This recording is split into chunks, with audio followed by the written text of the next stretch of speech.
కేటీఆర్ గారు ఈరోజు కోర్టులో మీ కేసు స్క్వాష్ అయినాక మీరు ఏదైతే అప్లికేషన్ పెట్టుకున్నారో స్క్వాష్కి అది కొట్టివేసిన తర్వాత మీకు అర్థమై ఉంటుంది చట్టం తన పని తాను చేసుకుంటూ ముందుకు పోతున్నాను.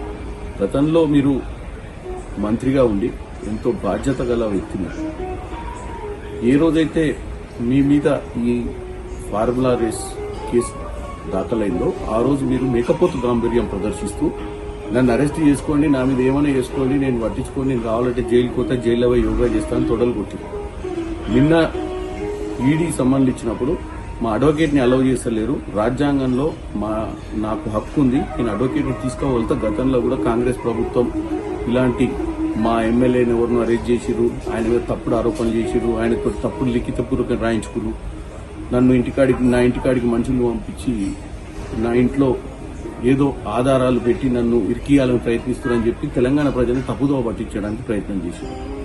ఈరోజు కోర్టు కూడా మీ కేసును చూసిన తర్వాత మీ గొప్పతనాన్ని గుర్తించి ఈరోజు మీ వేసిన స్క్వాష్ పిటిషన్ని కొట్టేయడం జరిగింది.